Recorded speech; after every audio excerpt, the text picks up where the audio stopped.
हठ योग का प्रयोजन विविध आसनों द्वारा उन 5 प्रकार के प्राणों को नियंत्रित करना है जो आत्मा को घेरे हुए हैं। यह योग किसी भौतिक लाभ के लिए नहीं, अपितु भौतिक आकाश के बंधन से अणु आत्मा की मुक्ति के लिए किया जाता है। इस प्रकार अणु आत्मा को सारे वैदिक साहित्य ने स्वीकारा है और प्रत्येक बुद्धिमान व्यक्ति अपने व्यवहारिक अनुभव से इसका प्रत्यक्ष अनुभव करता है। केवल मूर्ख व्यक्ति ही इस अणु आत्मा को सर्वव्यापी विष्णु तत्व के रूप में सोच सकता है। अणु आत्मा का प्रभाव पूरे शरीर में व्याप्त हो सकता है। मुंडक उपनिषद के अनुसार यह अणु आत्मा प्रत्येक जीव के हृदय में स्थित है और चूंकि भौतिक विज्ञानी इस अणु आत्मा को माप सकने में असमर्थ हैं, अतः उनमें से कुछ यह अनुभव करते हैं कि आत्मा है ही नहीं। व्यष्टि आत्मा तो निसंदेह परमात्मा के साथ साथ हृदय में है और इसीलिए शारीरिक गतियों की सारी शक्ति शरीर के इसी भाग से उद्भूत हुए। जो लाल रक्त कण फेफड़ों से ऑक्सीजन ले जाते हैं वे आत्मा से ही शक्ति प्राप्त करते हैं। अतः जब आत्मा इस स्थान से निकल जाता है तो रक्तोपादक संलयन फ्यूजन बंद हो जाता है। औषधि विज्ञान लाल रक्त कणों की महत्ता को स्वीकार करता है, किंतु वह यह निश्चित नहीं कर पाता कि शक्ति का स्रोत आत्मा है। जो भी हो, औषधि विज्ञान यह स्वीकार करता है कि शरीर की सारी शक्ति का उद्गम स्थल हृदय है। पूर्ण आत्मा में ऐसे अणुकणों की तुलना सूर्य प्रकाश के कणों से की जाती है। इस सूर्य प्रकाश के असंख्य तेजोमय अणु होते हैं।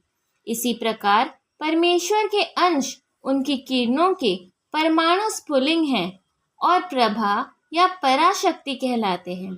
अतः चाहे कोई वैदिक ज्ञान की अनुगामी हो या आधुनिक विज्ञान का, वह शरीर में आत्मा के अस्तित्व को नकार नहीं सकता।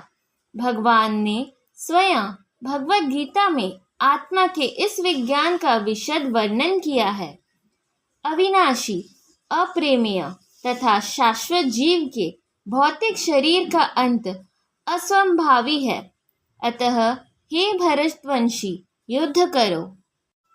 तात्पर्य: भौतिक शरीर स्वभाव से नाशवान है। यह तत्क्षण नष्ट हो सकता है और 100 वर्ष बाद भी। यह केवल समय की बात है। इसे अनंत काल तक बनाए रखने की कोई संभावना नहीं है। किंतु आत्मा इतना सूक्ष्म है कि इसे शत्रु देख भी नहीं पाता, मारना तो दूर रहा।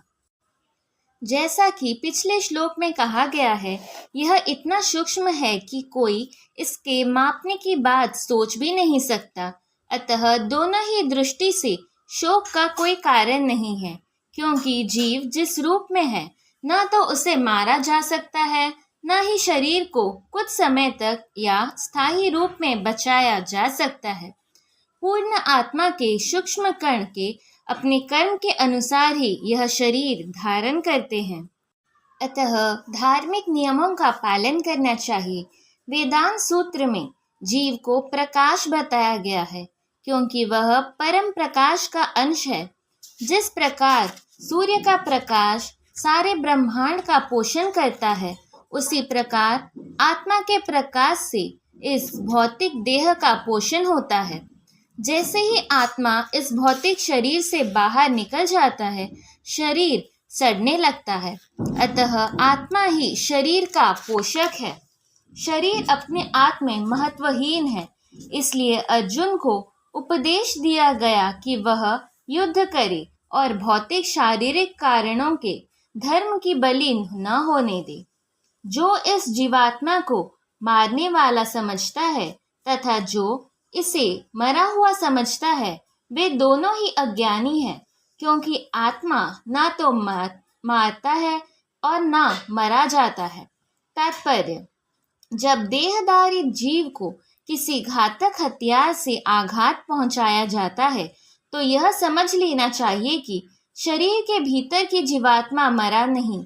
आत्मा इतना सूक्ष्म है कि इसे किसी तरह के भौतिक हथियार से मार पाना असंभव है। जैसा कि अगले श्लोकों में स्पष्ट हो जाएगा, न ही जीवात्मा अपने आध्यात्मिक स्वरूप के कारण बद्ध है। जिसे मारा जाता है या जिसे मरा हुआ समझा जाता है, वह केवल शरीर होता है। किंतु इसका तात्पर्य शरीर के वध को प्रोत्साहित करना नहीं है।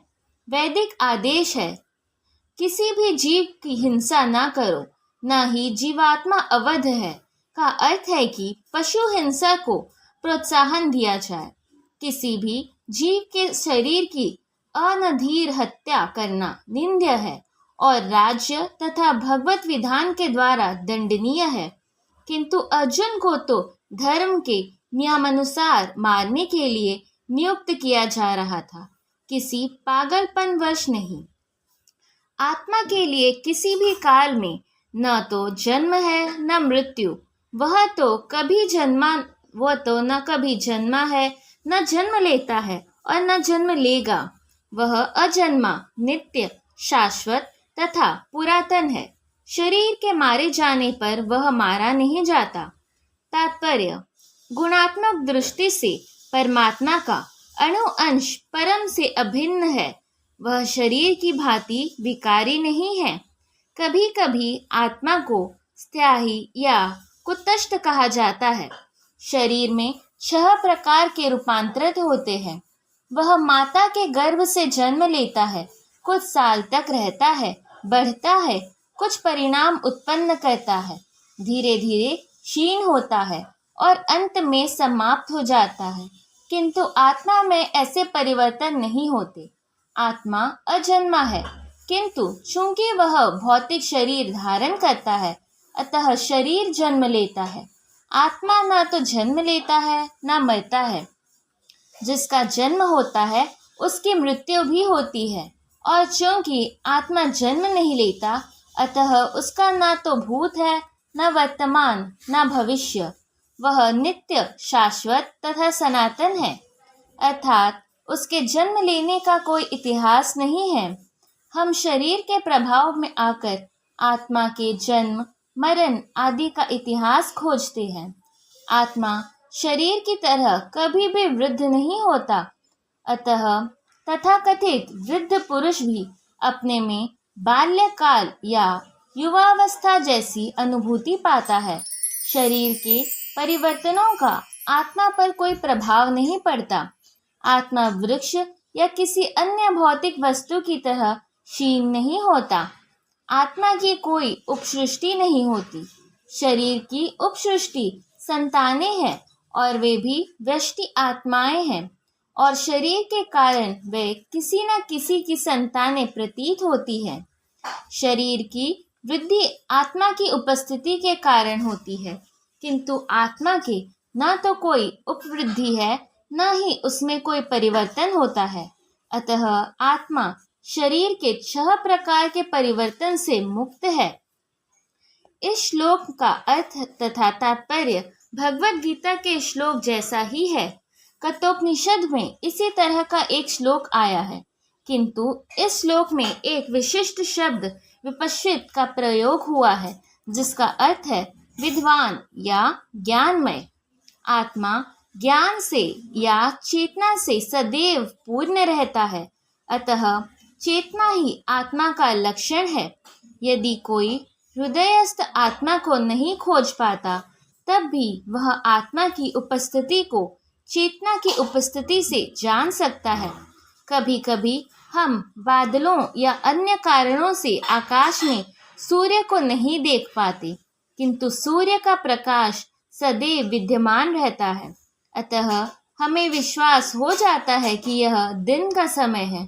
प्रातः काल ज्यों ही आकाश में थोड़ा सा सूर्य प्रकाश दिखता है, तो हम समझ जाते हैं कि सूर्य आकाश में है। इसी प्रकार चूंकि शरीरों में चाहे पशु हो या पुरुषों के कुछ न कुछ चेतना रहती है, अतः हम आत्मा की उपस्थिति को जान लेते हैं। किंतु जीव को यह चेतना परमेश्वर की चेतना से भिन्न है। क्योंकि परम चेतना तो सर्वज्ञ है, भूत, वर्तमान तथा भविष्य के ज्ञान से पूर्ण। व्यष्टि जीव की चेतना विस्मरणशील है।